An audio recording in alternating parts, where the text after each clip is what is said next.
Bonsoir, je m'appelle Ève et je suis heureuse de recevoir ce soir Jacqueline, Angèle et Barbara. Oui, oui, oui, vous pouvez entrer.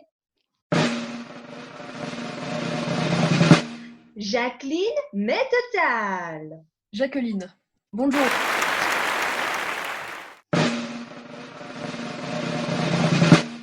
Angèle Rougeau.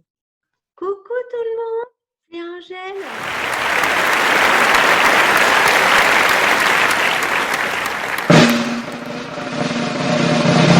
Barbara Fesselet. Bonjour, bonjour.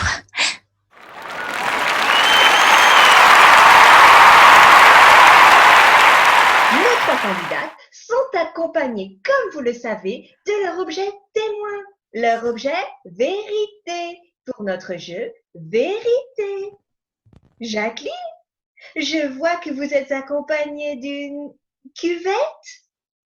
Barbara, vous êtes accompagnée de votre lampadaire. Et vous, Angèle, magnifique robe 1954. On y va? On commence sans plus tarder. Je nomme l'une d'entre vous. Elle s'avance, parle et peut être stoppée à tout moment. Jacqueline Mététal. Bonsoir. J'ai très peur de vous parler de ma cuvette parce que ça remonte très loin et quand je remonte comme ça très loin, ça remet des couches et des couches de sentiments. Si on les touche, ces couches, il faudrait même pas les toucher. Et si je souris comme ça, bêtement, la bouche grande ouverte, c'est que je suis mal à l'aise. Ça se porte sur l'estomac. Une boule dans l'estomac, c'est pas l'Alka-Seltzer qui la fera passer. Et vous parlez de ma cuvette, ça risque de la titiller, ma boule, vu que la cuvette, elle est liée d'histoires pas rigolotes. Je rigole souvent quand j'ai pas du tout envie de rigoler. J'ai toujours donné le change, faut dire que j'en ai bavé. Ma cuvette, c'est toute ma vie. C'est qu'une cuvette, mais les cuvettes, des fois, c'est celles qui vous racontent le mieux votre vie. Je peux vous dire déjà que j'aime pas l'autoroute du Sud, mais Jules et moi, le Sud, on s'en est pas privé. Et quand je vois la bretelle de l'autoroute du Sud, je pense à mes Jules. Et j'ai plus de Jules. Alors le Sud. Ah non, vous parlez de ma cuvette. Tiens, je souris plus, j'aurais plutôt envie de chialer. J'avais déjà 3 gosses et une nuit. Ah la voilà la boule merdome. Et je souris ma bouche grande ouverte. Ça doit être une contenance. Et d'ailleurs, tout le monde m'a dit, mais pourquoi tu souris comme ça, Jacqueline, avec la vie que tu as eue? Merci, Jacqueline.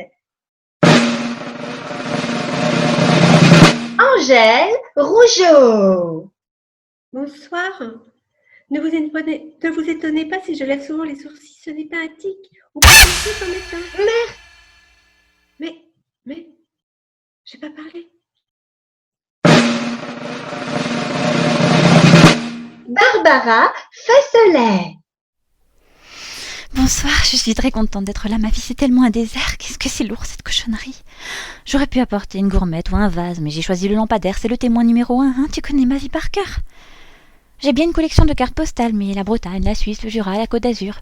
J'ai une carte postale du Mexique. Je dis toujours, ce lampadaire est ma chienne, c'est capital. Ah, quand ma chienne mourra, ma vie, ça a été plein de chiens. J'adore les chats. Ce soir, je boite légèrement, c'est passager. J'ai toujours adoré danser. J'écoute la radio et je danse. Hier, j'ai dansé et pan, j'aurais pas dû danser. Pourtant, je m'entraîne avec un vélo de gymnastique dans ma chambre. J'ouvre la fenêtre et hop, une cour intérieure dans le 18e. C'est pas la Vendée, mais il faut penser assez cher. J'arrête pas d'y penser. Et j'ai aussi tous les portraits de mes neveux sur mon buffet. Christophe, Guillaume, Auguste. Auguste, le pauvre, mais comme personne ne les connaît à part moi. Vous voyez ce que je fais? Je me crispe des mains et plaf les ongles dans la paume, c'est assez douloureux, ça c'est les séquelles de mes angoisses. Qu'est-ce que j'ai chez moi? À quoi je tiens? Une nappe peut-être, oui, une nappe du 19e siècle. Et pourtant je prends du fer, du calcium, de l'homéopathie, mais je me crispe des mains, ma grand-mère faisait pareil. J'ai le nez de mon père, les cheveux de ma mère. J'ai aussi les portraits de mes parents dans des cadres qui ont de la valeur. Moulures et argentés dans les musées, c'est les cadres que j'aime. Les toiles aussi, mais les toiles on les a vues en reproduction et puis c'est pas les mêmes couleurs. Dis donc Groslard, dis bonjour à ces messieurs dames. Ils vous embrassent. L'histoire du lampadaire, c'est le noyau de mon histoire. Alors on peut attaquer avec le lampadaire.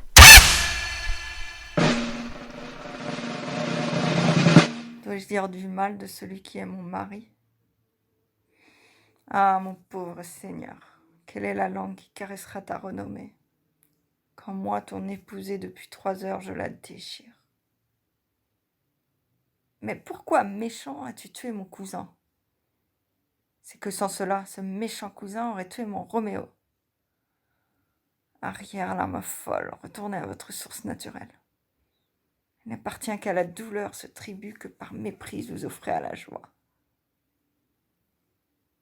Mon mari que Tybalt voulait tuer est vivant. Tybalt qui voulait tuer mon mari est mort. Tout cela est heureux. Pourquoi donc pleurer? Ah, il y a un mot plus terrible que la mort de Tybalt qui m'a assassiné. Je voudrais bien l'oublier. Mais hélas, il pèse sur ma mémoire comme une faute damnable sur l'âme du pécheur. Tybalt est mort. Et Roméo est banni. Banni, ce seul mot banni a tué pour moi timide Tybalt. Que Tybalt mourût, c'était un malheur suffisant, se fût-il arrêté là. Mais à la suite de la mort de Tybalt, faire surgir cette arrière-garde, Roméo est banni? Prononcer seulement ces mots, c'est tuer, c'est faire mourir à la fois père, mère, Tybalt, Roméo et Juliette. Roméo est banni. Il n'y a ni fin, ni limite, ni borne, ni mesure, ce mot meurtrier. Il n'y a pas de cri pour rendre cette douleur-là.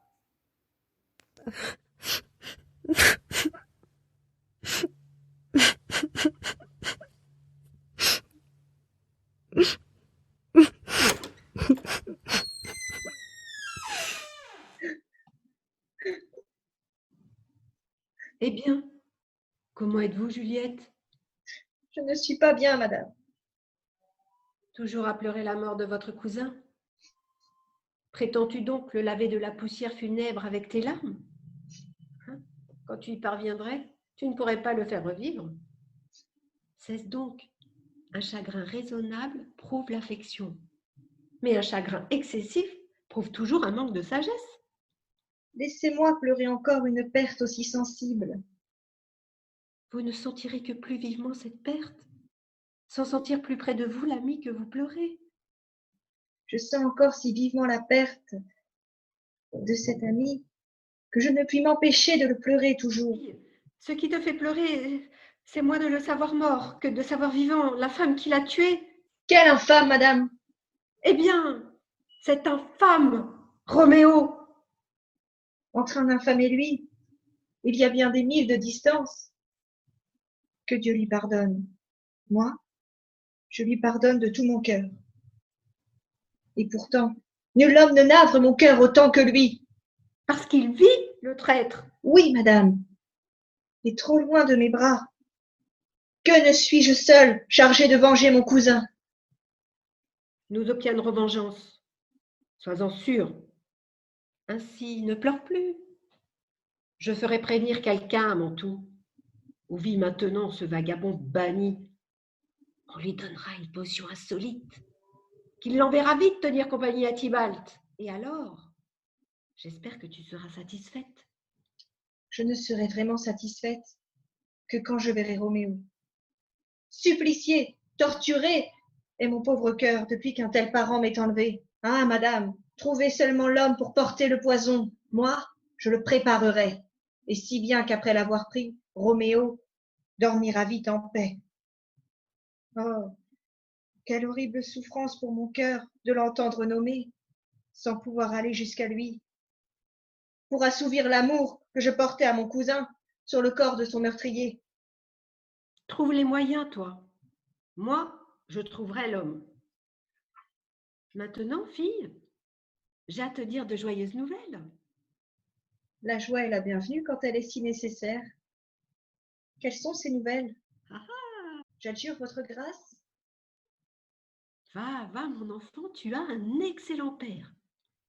Pour te tirer de ton accablement, il a improvisé une journée de fête à laquelle tu ne t'attends pas.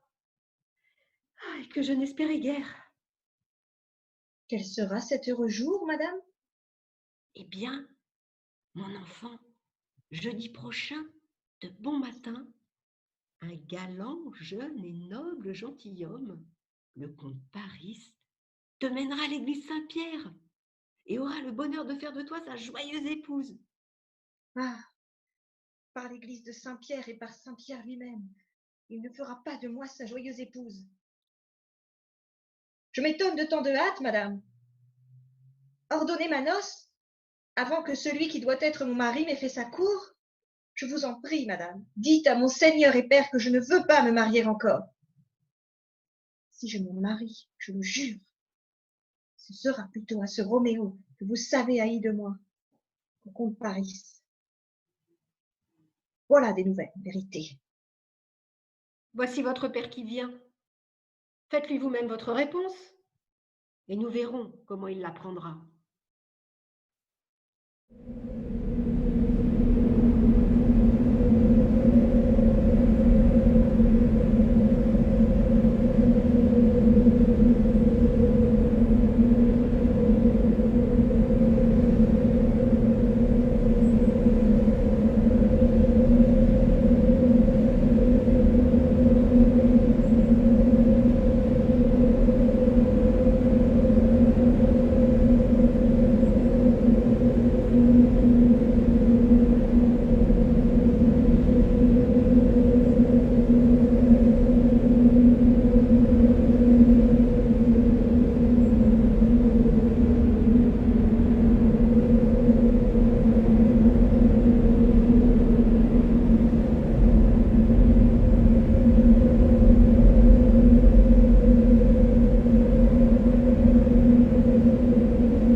Et puis, il y eut un jour D'ailleurs, non, ce fut une nuit.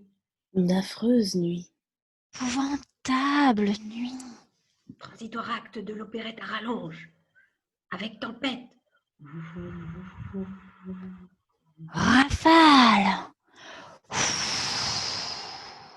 Épouvant. Et rencontre de Juliette, dite maman, et d'Adolphe, dit papa. Quelle affreuse nuit! Quelle épouvantable nuit! Lugubre, sinistre et venteuse à la fois. De plus, oh, on est en plein bois. Je suis seule, en plein bois. Je me force à ne pas avoir peur, et pourtant, il y a de quoi.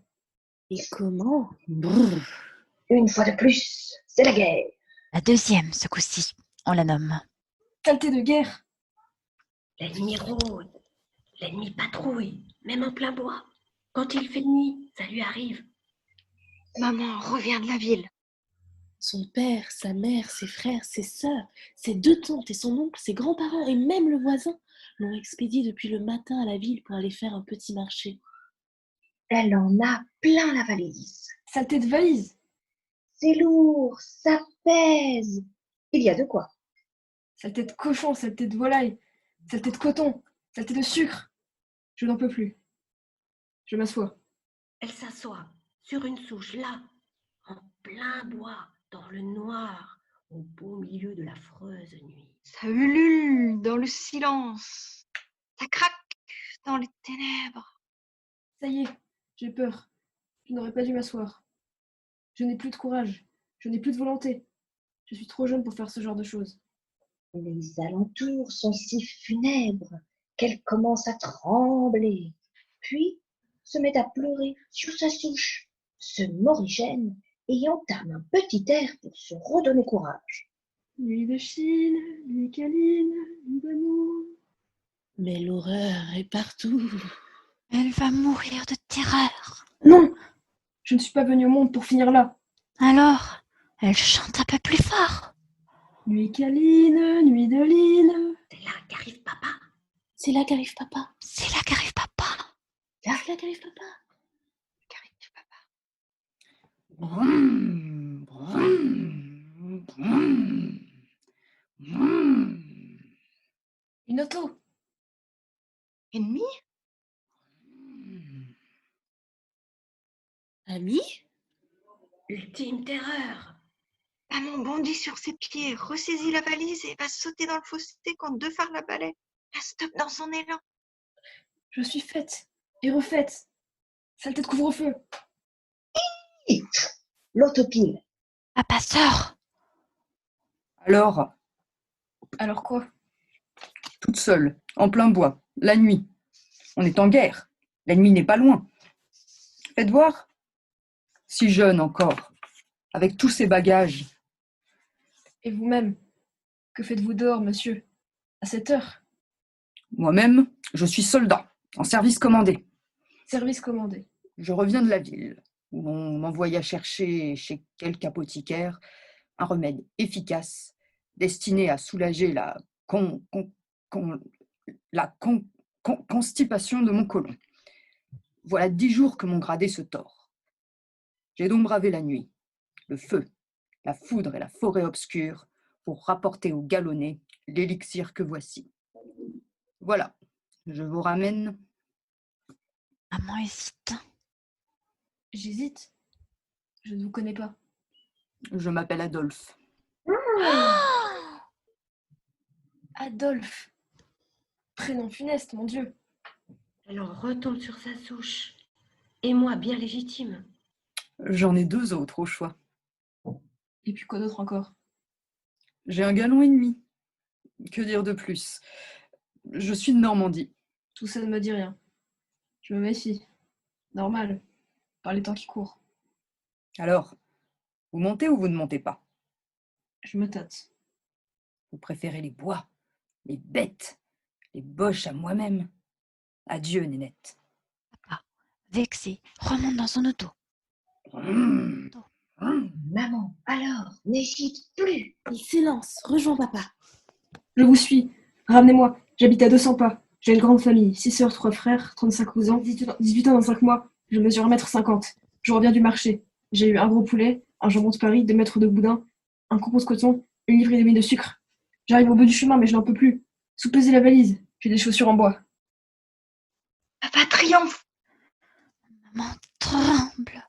L'auto repart, traverse le bois, émerge en plaine au clair de lune. Papa ne dit mot. Maman non plus. Il cherche. Trop tard. Ils arrivent au village.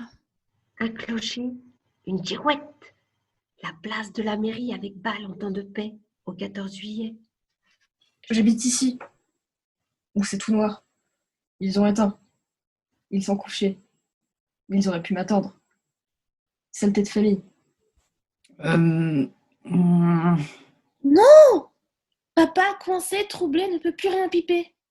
Maman va descendre, innocente du désir qui se trame. Elle ignore qu'en ce moment précis, la suite logique est en train de se jouer. C'est l'instant décisif.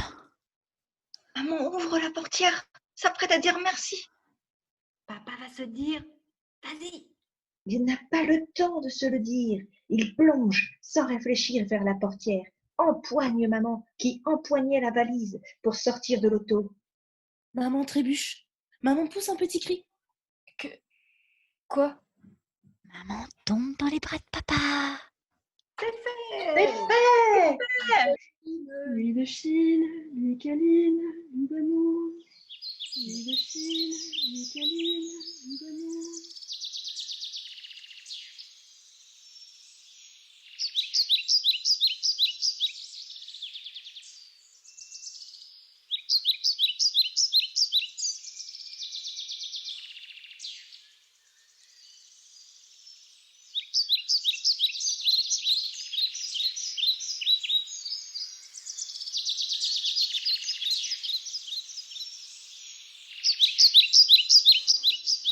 Mais as-tu pu remarquer sans surprise comme ton nom est exalté et gravé sur ces arbres? Sur 9 jours de surprise, j'en avais déjà épuisé 7 quand vous êtes arrivés. Car voyez ce que j'ai trouvé sur un palmier. Je n'ai jamais été tant rimée que depuis le temps de Pythagore, époque où j'étais un rat irlandais, ce dont je m'en souviens à peine. Devinez-vous qui a fait ça? Est-ce un homme? Ayant au cou une chaîne que vous portiez naguère. Vous changez de couleur. Qui donc, je t'en prie? Oh Seigneur, Seigneur, pour des amants se rejoindre est chose bien difficile.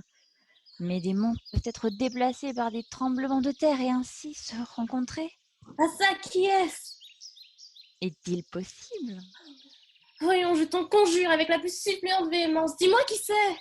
Oh, prodigieux, prodigieux, prodigieusement prodigieux, et toujours prodigieux, prodigieux au-delà de toute exclamation. Par la délicatesse de mon teint. Crois-tu que si je suis carapassonnée comme un homme, mon caractère soit en pourpoint et autre chose? Un moment de retard de plus est pour moi une exploration vers les mers du Sud. Je t'en prie, dis-moi qui c'est. Vite, dépêche-toi de parler. Je voudrais que tu fusses bègue, afin que ce nom enfoui échappa de tes lèvres, comme le vin sort d'une bouteille à l'étroit goulot, trop à la fois ou pas du tout. Je t'en prie, tire le bouchon de ta bouche que je puisse en avaler ton mystère. Vous pourriez donc mettre un homme dans votre ventre. Est-il de la façon de Dieu? Quelle sorte d'homme? Son chef est-il digne d'un chapeau, son montant d'une barbe? Ma foi, il n'a que peu de barbe. Eh bien, Dieu lui en encardera davantage s'il s'en montre reconnaissant. Je consens à attendre la pousse de sa barbe si tu ne diffères pas plus longtemps de la description de son menton.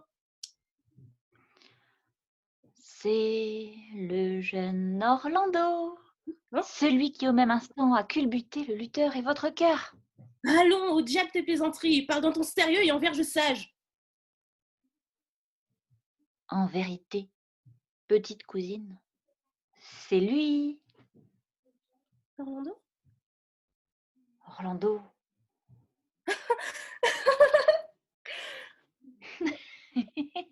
Hélas, que vais-je faire à présent de mon pourpoint de ma autre chose? Que faisait-il quand tu l'as vu? Qu'a-t-il dit? Quelle mine avait-il? Dans quelle tenue était-il? Que fait-il ici? S'est-il informé de moi? Où restait-il? Comment s'est-il séparé de toi? Et quand comptes-tu le revoir? Réponds-moi d'un mot. Il faut d'abord que vous me procuriez la bouche de Gargantua. Ce mot-là serait trop volumineux pour une bouche de moderne dimension. On aurait plus vite répondu au catéchisme que répliqué par oui ou non à tant de questions. Mais sait-il que je suis dans cette forêt et en costume d'homme? A-t-il aussi bonne mine que le jour de la lutte? Ah, il est aussi aisé de compter les atomes que de résoudre les propositions d'une amoureuse. Mais déguste les détails de cette découverte et savoure-les avec un parfait recueillement. Je l'ai trouvé sous un arbre, comme un gland abattu. Cet arbre peut bien s'appeler l'arbre de Jupiter puisqu'il entend un pareil fruit. Accordez-moi audience, bonne madame. Poursuis.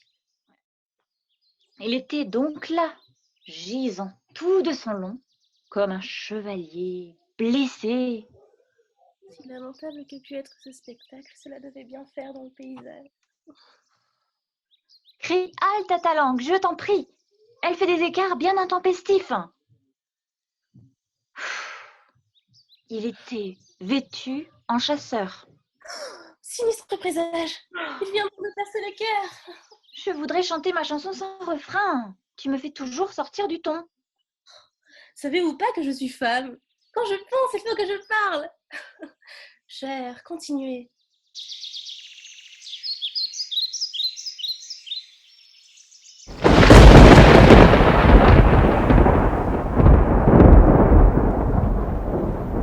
Réveillez-vous, les chiennes. À manger? À manger? Nous avons de la visite. Oh, une femme? Plutôt belle. Belle à croquer. Belle à marier. Excusez-moi. Excusez-moi. Êtes-vous l'oracle de la frontière? Nous sommes qui nous sommes. Et toi, qui es-tu? Est-ce à vous ou à cet homme que je dois m'adresser? Il ne voit rien. Il n'entend rien. Il ne bouge jamais. Il est comme un arbre, planté au milieu de l'oubli. Adresse-toi à lui si tu veux. Il ne bougera jamais. Tu peux même lui chier sous le nez. Ses narines ne frémiront pas. Qui es-tu? Tu sais bien, Salika, la fille du pays des Palmeraies. qui va épouser un chimpa. Où est ton père? Il est resté au campement.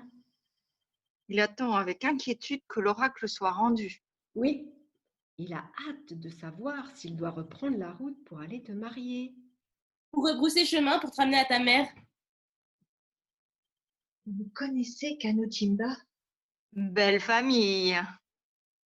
La mère a fait téter du sang à toute sa lignée. Quel sort m'attend si ce mariage a lieu? Tu vas entendre la prophétie, Il faut t'approcher, ma belle. t'approcher de lui et lui souffler dans les narines. Un peu du souffle de ta vie. Qu'il sente ton parfum.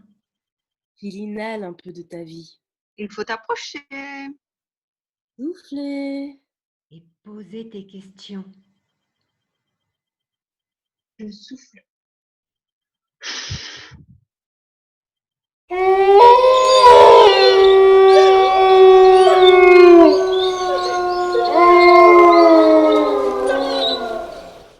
Qui es-tu?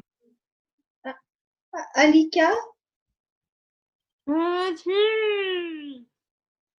je veux savoir ce que je dois attendre de mon mariage avec Kanojimba. Du sang ou de la joie? Nul sang pour toi, si ce n'est celui que tu perdras lors de tes accouchements. De combien d'enfants accoucherai-je? 6. Je vais avoir 6 enfants? Non, tu n'en auras que 5. Un d'entre eux mourra dans ses langes? Le dernier, tu ne l'auras pas.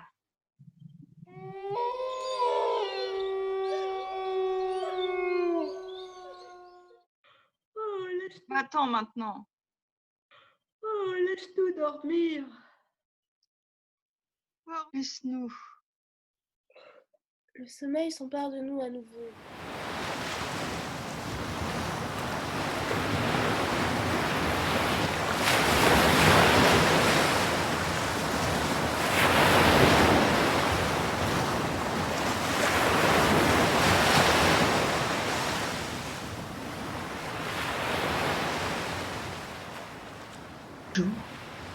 Un peu plus tard,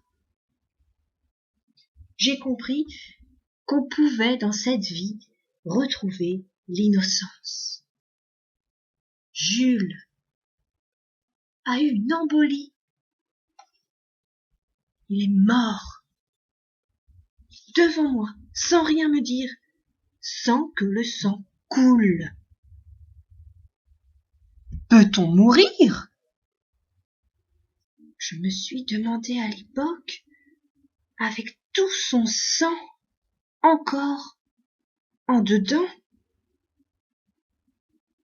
Mais que devient le sang dans le corps des morts? J'étais jeune à l'époque et sans expérience. Partie de la maison très tôt sur les traces d'un guitariste dont j'avais épinglé les photos sur les murs fanés de ma chambre. J'avais erré dans plusieurs villes et connu Jules dans la détresse. Il était myope et voyant mal, aimait la nuit. Je dormais, la lumière allumée, par peur du noir. Jules était gentil et silencieux. Il est mort, subitement, sans se douter plus que moi qu'il était en train de mourir. J'ai dû appeler le concierge pour constater le trépas. Jules, tombé à la renverse sur la carpette orange, était parti, yeux grands ouverts, pour la poubelle céleste.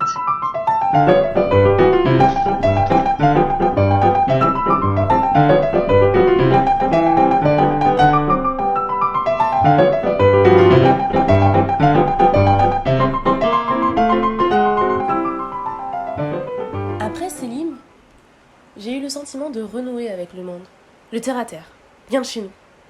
Je me transformais en ménagère et passais volontiers chaque matin la toile à laver sur le carrelage vineux turquoise moucheté de la cuisine. Je voulus acheter du lino, vu en devanture dans les chamois vieillards. Mais Albert tenait à ces vilains carreaux. Quand je sus que c'était sa première femme qui avait choisi les tomates, j'ai dit adieu aux fumées des corons et j'ai suivi Planton.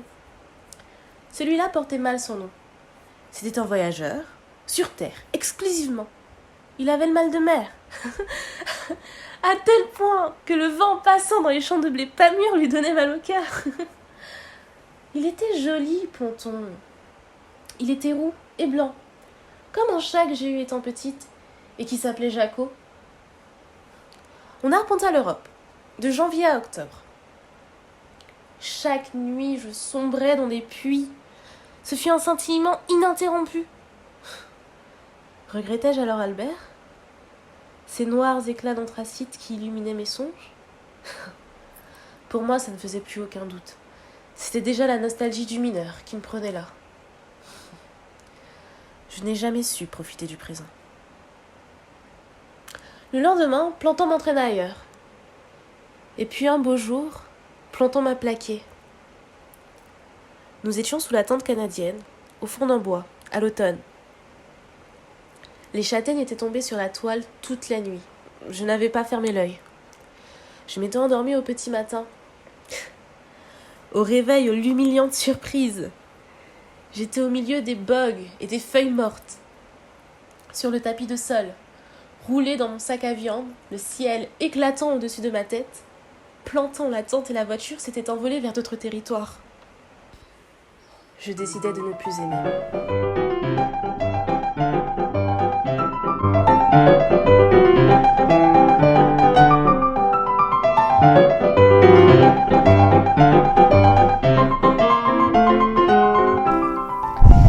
Le monde m'a paru moche pour la première fois de ma vie et complètement factice, enjolivé pour perpétuer la race. Je pensais mourir.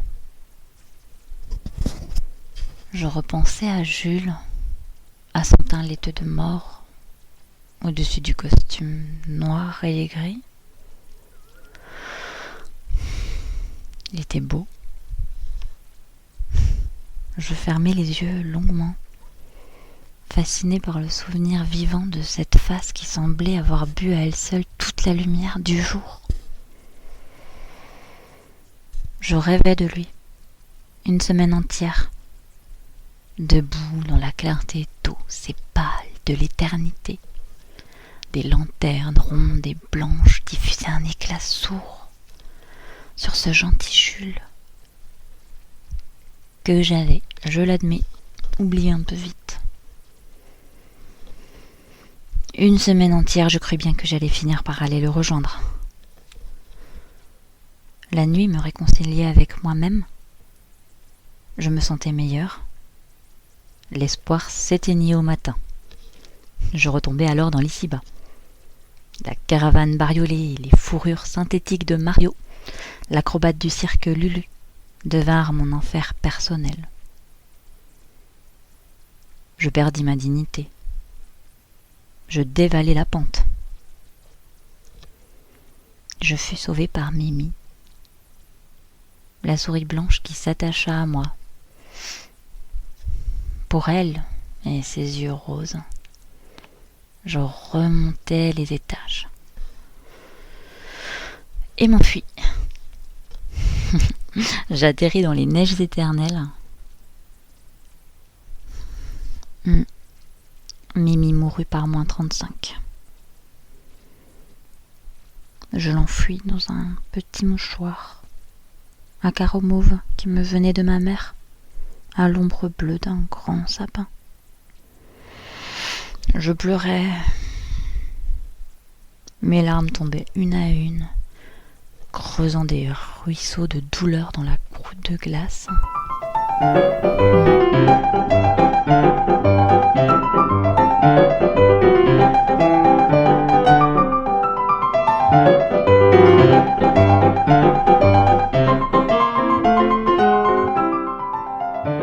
Je répondis un jour à une petite annonce qu'un certain Victor avait fait passer dans le journal du quartier.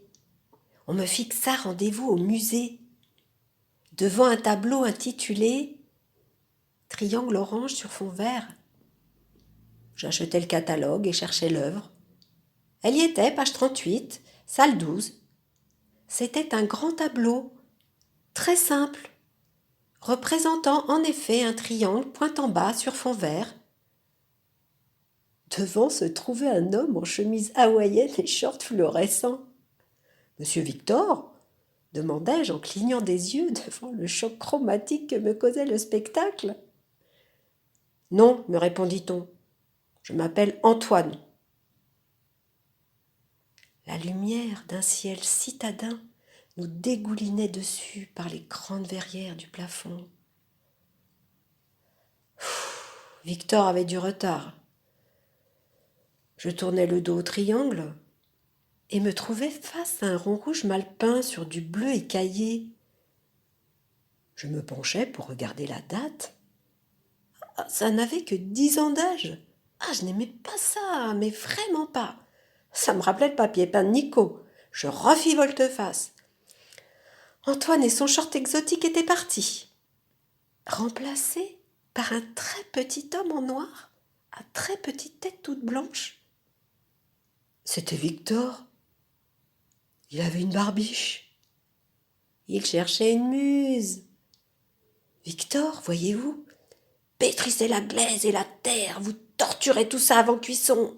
Il détestait le plastique et le monde qui le portait, la société moderne. Il était tourmenté. Il vivait malgré lui. Ne s'habillait qu'en sombre, tenait à rester pauvre pour l'intégrité de sa personne et de son œuvre. Et je surestimais le malheur. Et avait en plus de tout ça un poêle à bois, en plein 13e. Préférant le contemporain, je m'échappais au crépuscule.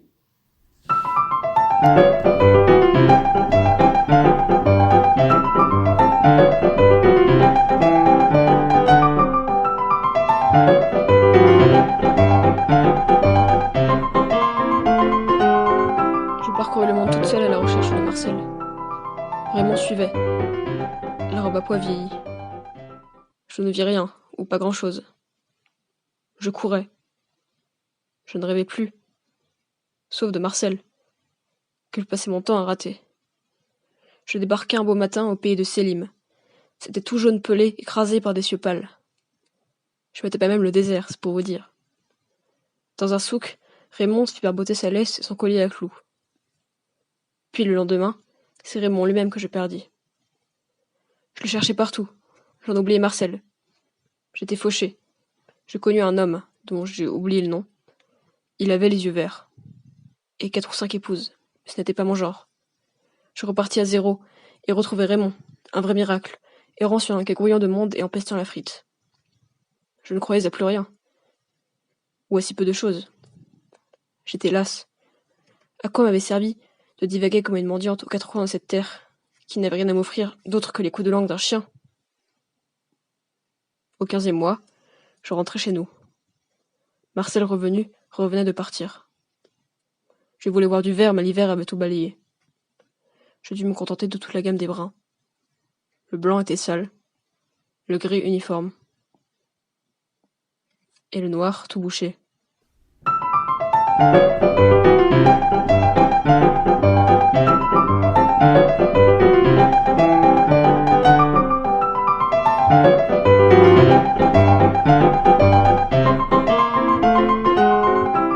Je me retrouvais libre.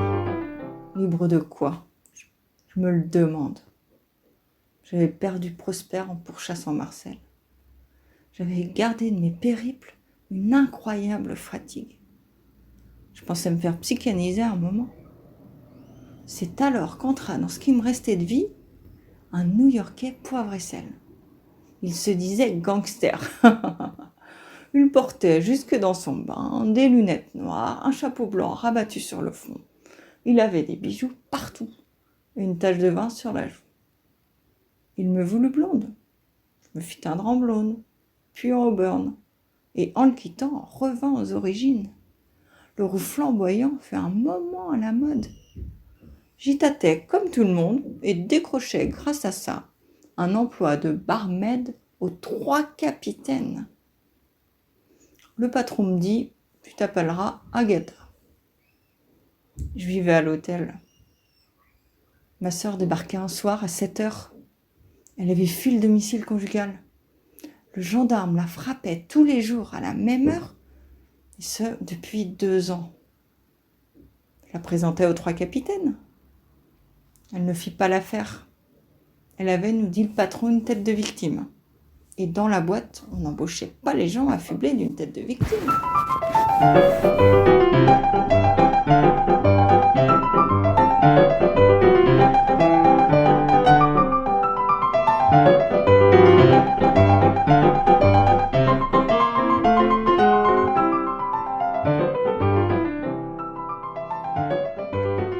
Je n'ai même pas eu le temps d'être triste.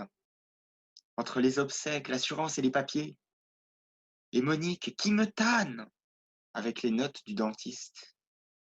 Partout où je passe, je dois payer. Joséphine n'a plus de chaussures. Je dois payer. Babette casse ses lunettes. Je dois payer. Léa veut faire du foot. Je dois payer. Arlette accouche. Je dois payer. Et maman la pauvre, qui se lamente déjà d'avoir cassé les pieds à papa toute une vie durant, dépouillée de tout, n'a plus rien à se mettre. Je dois payer. La machine à laver qui tourne à l'envers, mais je dois payer. Et l'autre, avec ses dents qui poussent de travers. Ah non, je ne payerai pas. Où que je me tourne, je dois payer. Je fais un pas en avant, je dois payer. Un pas en arrière, je dois payer. Je ne peux pas faire plus que ce que je fais. Travailler le jour, travailler la nuit, entretenir les jeunes, entretenir les vieux, porter à moi tout seul le fardeau des familles et subir les reproches, les cris et les lamentations de chacun. Quand je rentre chez moi, dans ce lieu que je paye, pour lequel je me ruine la santé, j'aimerais autant ne pas glisser sur des jouets, ni trouver les gosses dans mon lit, ni même mon paquet de biscottes vidé. J'aimerais qu'on me dise bonjour de temps en temps, qu'on cesse, ne serait-ce qu'un mois, de m'envoyer des huissiers ou des avocats.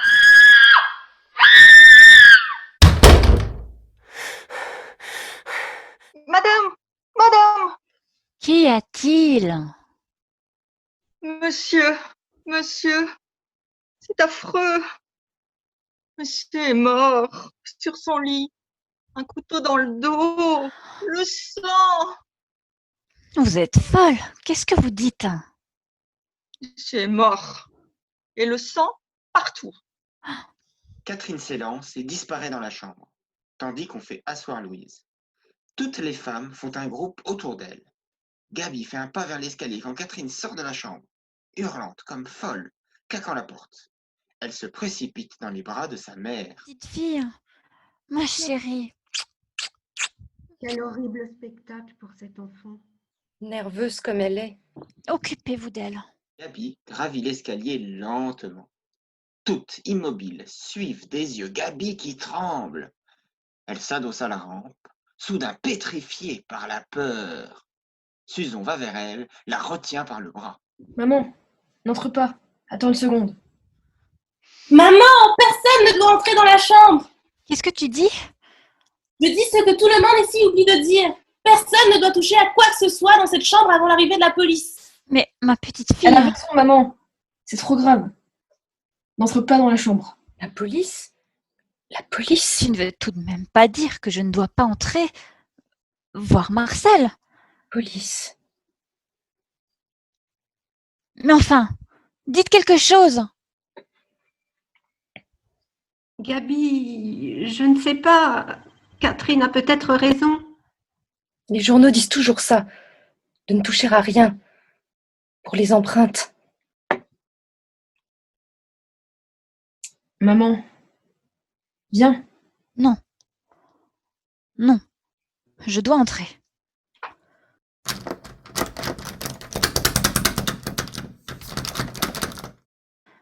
La porte est fermée? Catherine, qu'as-tu fait? Tu as fermé? Tu as pris la clé? Je la donnerai au commissaire. Aucune de vous n'entrera dans la chambre. Voilà. Catherine. As-tu vu quelque chose que quelqu'un pourrait faire disparaître? Donne-moi la clé à moi. Tu es trop impulsive. Tiens, faisons ce que tu veux.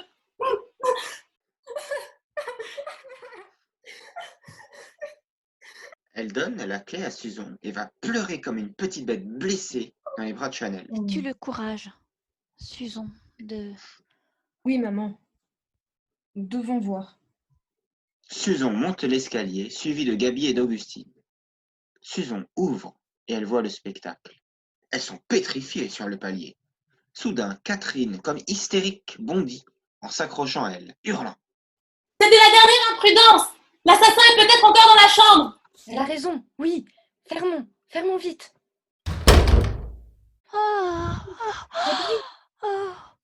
Oh, Oh, je me trouve mal. Portons-la sur le divan. Doucement. Catherine, va chercher une serviette humide. Louise, faites quelque chose. Venez avec moi. Allez chercher les selles dans la salle de bain. Doucement. Là. Allongez ses jambes. Gaby. On a pour sa tête. Non, sur les tempes. Ses affaires allaient trop mal. Il s'est suicidé. Pas suicidé. J'ai bien vu. Le couteau est enfoncé dans le dos. Oh, Voilà un coussin. Louise, les selles. Mais un couteau, comment? Un genre de poignard. Le poignard avec le manche en corne? Oui, Monsieur me l'avait demandé pour découper du carton. Du carton? Mais qu'est-ce qu'il faisait avec du carton? Sous l'effet des selles et relevée par les coussins, Gaby reprend alors connaissance. il faut téléphoner à la police. Tout de suite. Nous n'avons que trop tardé. Catherine prend l'appareil de téléphone et le passe à Susan, qui actionne le déclic plusieurs fois. Il n'y a pas de tonalité. Ça ne répond pas. Soudain, le regard de Catherine devient fixe. Elle regarde le fil, le tire à elle. Il vient couper net. On a coupé les fils du téléphone. Qui?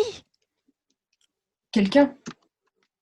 Vous croyez que quelqu'un est encore dans la maison? écoutez, j'entends du bruit par là. Oh non, rien. Oh, c'est le vent et votre imagination. Qu'est-ce qu'on va faire si le commissaire n'arrive pas? Il viendra. Je vais le chercher en voiture. Oui, maman. Louise, mon manteau. madame. Les chiens, Quoi, les chiens? ils n'ont pas aboyé de la nuit. Alors, Méchants comme ils sont, ils auraient aboyé si... Si quoi? Vous voulez dire si un étranger était entré dans la propriété? Oui, c'est ça. mais si personne n'est venu de l'extérieur, ça veut dire quoi? Le vent fait soudain tomber le store avec un bruit sec.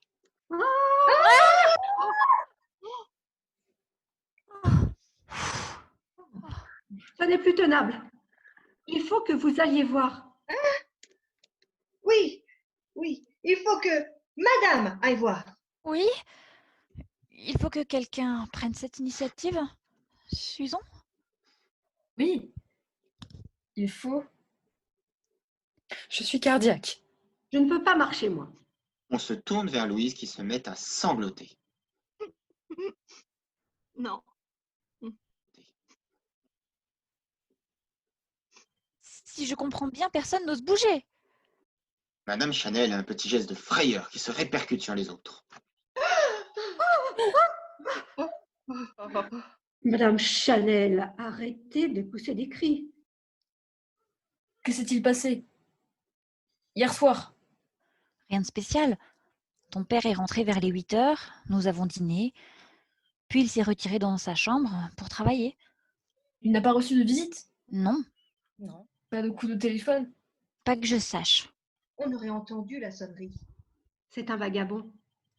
Un voleur qui s'est introduit. Et qui... Écoute ce qu'on dit, maman. Louise qui dort au-dessus du garage aurait entendu les chiens aboyer dans ce cas-là. Ils n'ont pas bougé, j'en suis sûre. Mais alors, ce serait quelqu'un que nous connaissons? Un familier de la maison?